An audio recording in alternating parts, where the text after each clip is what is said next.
எல்லாருக்கும் வணக்கம். நாம் இன்னைக்கு சூப்பரான நண்டு மசாலா எப்படி பண்ணலாம்னு பார்க்கலாம். வாங்க வீடியோக்குள்ள போலாம். ஃபர்ஸ்ட் ஒரு பேன்ல கொஞ்சமா எண்ணெய் ஊத்திக்கலாங்க. எண்ணெய் நல்லா சூடானதும் அரை ஸ்பூன் சோம்பு சேர்த்துக்கலாம். அப்புறமா அரை ஸ்பூன் மிளகு சேர்த்துக்கலாம். அரை ஸ்பூன் சீரகமும் சேர்த்துக்கலாங்க. இது வந்து நல்லா பொரிஞ்சதும் ஒரு 3 கொத்து கருவேப்பிலை சேர்த்துக்கலாம்.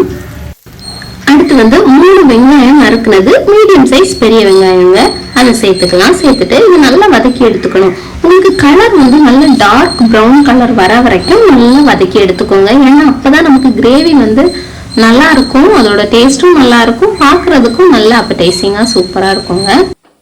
இப்ப பாருங்க, வெங்காயம் வந்து நல்லாவே வதங்கிடுச்சு, ப்ரௌன் கலர்ல வந்திருக்கு பாத்தீங்களா. இது கூடவே நம்ம வந்து 3 ஸ்பூன் இஞ்சி பூண்டு பேஸ்ட் சேர்த்துக்கலாம். இஞ்சி பூண்டு பேஸ்ட் சேர்த்த உடனே தக்காளி வந்து நான் வந்து சின்ன தக்காளியில ஒரு 4 தக்காளி எடுத்திருக்கேன், அதை சேர்த்துக்கலாம். சேர்த்துட்டு நல்லா வதக்கி எடுத்துக்கோங்க. சில பாத்திரம் வந்து இஞ்சி பூண்டு பேஸ்ட் போட ஆரம்பிச்ச உடனே அடி பிடிக்க ஆரம்பிச்சிரும். இது நான்ஸ்டிக் பேன் ஆனதுனால அடி பிடிக்கல. அதனால வேற ஏதாவது பேன் எடுத்தீங்கன்னா இஞ்சி பூண்டு போட்ட உடனே அடி பிடிக்க ஆரம்பிக்கும். அதனால பக்கத்திலே நின்று நல்லா வதக்கி எடுத்துக்கோங்க. இது கூடவே பச்சை மிளகாய் சேர்த்துக்கலாங்க. நான் 3 பச்சை மிளகாவை கிள்ளி சேர்த்துக்கிறேன். அப்புறமா இது கூடவே ஒரு கைப்பிடி அளவு மல்லித்தழை சேர்த்துக்கலாம். அரை ஸ்பூன் உப்பும் சேர்த்துக்கோங்க. சேர்த்துட்டு நல்லா வதக்கிக்கோங்க. மூடி வச்சு வேக வைங்க. காரம் வந்து பார்த்து போட்டுக்கணும், ஏன்னா நம்ம இதுக்கு மேல மிளகுத்தூளும் சேர்க்க போறோம். அதனால இதுவே எனக்கு நல்ல காரமாவே இருந்துச்சு. அதனால காரம் நிறைய சாப்பிடாதவங்க கொஞ்சம் கம்மியா சேர்த்துக்கோங்க. இப்ப இதை மூடி வச்சிடலாம். கொஞ்ச நேரம் அதை மூடி வச்சு வேக வைக்கலாம். நண்டு வந்து தோடோடு இருக்கும்போது ஒரு 3/4 கிலோ இருந்துச்சுங்க. இப்ப கிளீன் பண்ணதுக்கு அப்புறம் மேபி 1/2 கிலோ இருக்கும்னு நினைக்கிறேன். இப்ப பாருங்க, வெங்காயம் தக்காளி எல்லாம் நல்லாவே வதங்கிடுச்சு. இது கூட நம்ம பொடி எல்லாம் சேர்த்துடலாம். 2 ஸ்பூன் மல்லித்தூள், 1/2 ஸ்பூன் மிளகாய் தூள், அரை ஸ்பூன் மஞ்சள் தூள் சேர்த்துக்கலாம். அதுக்கப்புறமா நான் வந்து 1 ஸ்பூன் சோம்பு, 1 ஸ்பூன் சீரகம், 1 ஸ்பூன் மிளகு, எல்லாமே 1 ஸ்பூன் தான். இதை 3யுமே இடிச்சு வச்சிருக்கிறேன்.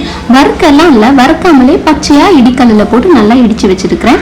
அதையும் இது கூட சேர்த்துடலாம். சேர்த்துட்டு அந்த மசாலாலாம் இந்த வெங்காயம் தக்காளி கூட எல்லாம் நல்லா மிக்ஸ் ஆகுற அளவுக்கு நல்லா வதக்கி விடுங்க. இப்போ பாருங்க, மசாலாலாம் நல்லாவே வெந்துடுச்சு. இந்த சமயத்துல நம்ம நண்டை சேர்த்துடலாம். நண்டு சேர்த்துட்டு நல்லா கிண்டி விட்டுக்கோங்க. அந்த மசாலாலாம் நண்டு மேலே படுற மாதிரி நல்லா மிக்ஸ் பண்ணி விட்டுக்கோங்க. அப்போதான் நமக்கு உப்பு மிளகாலாம் அந்த நண்டில் நல்லா பிடிக்கும். அதனால அந்த மசாலா கோட் ஆகிற அளவுக்கு நல்லா மிக்ஸ் பண்ணி விட்டுட்டு மூடி வச்சு அடுப்பை வந்து மீடியம் ஃப்ளேமில் வச்சுருங்க. ஹை ஃப்ளேமில் வைக்க வேண்டாம், ஏன்னா நண்டுலேருந்து கொஞ்சம் தண்ணி விடும். ஸோ நீங்கள் ஹை ஃப்ளேமில் வச்சிங்கன்னா அந்த தண்ணியெல்லாம் டக்குன்னு வத்தி போயிடும், அடியிலையும் அடி பிடிக்க ஆரம்பிச்சிடும். அதனால மீடியம் ஃப்ளேம் இல்லை சிம்லேயே வச்சு மூடி வச்சு வேக வைங்க. தண்ணி தேவைப்பட்டுச்சு அப்படின்னா நீங்கள் ஸ்ப்ரிங்கிள் பண்ணால் போதும், தெளிச்சு விடுங்க தண்ணியை. நீங்கள் தண்ணி ஊற்றிட வேண்டாம், மூடி வச்சுட்டு வேக வைங்க.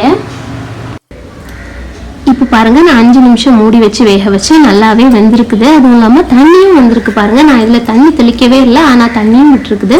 மறுபடியும் ஒரு வாட்டி கூட கிண்டி விட்டுட்டு மூடி வச்சு இன்னொரு 5 நிமிஷத்துக்கு சிம்மில் வச்சுட்டு வேக வச்சு எடுத்துக்கோங்க. இந்த தண்ணியெல்லாம் நல்லா ட்ரை ஆகிற வரைக்கும் நம்ம வதக்கி எடுத்துக்கலாம். இப்போ பாருங்க, தண்ணி எல்லாம் நல்லாவே ட்ரை ஆயிடுச்சு. இந்த சமயத்துல கடைசியா கொஞ்சம் கருவேப்பிலையும் மல்லித்தலையும் போட்டுட்டு நல்லா மிக்ஸ் பண்ணி விட்டுக்கோங்க. நம்ம கடைசியா சேர்க்கும் போது அதோட ஃப்ளேவர் ரொம்ப நல்லா இருக்கும். அவ்வளவுதாங்க, நம்மளோட நண்டு மசாலா சூப்பரா ரெடி ஆயிடுச்சு. நீங்களும் வீட்டில் இதை ட்ரை பண்ணி பாருங்க. இந்த வீடியோ உங்களுக்கு பிடிச்சிருந்துச்சுன்னா மாதவாஸ் கிச்சனுக்கு சப்ஸ்கிரைப் பண்ணுங்க. தேங்க்யூ.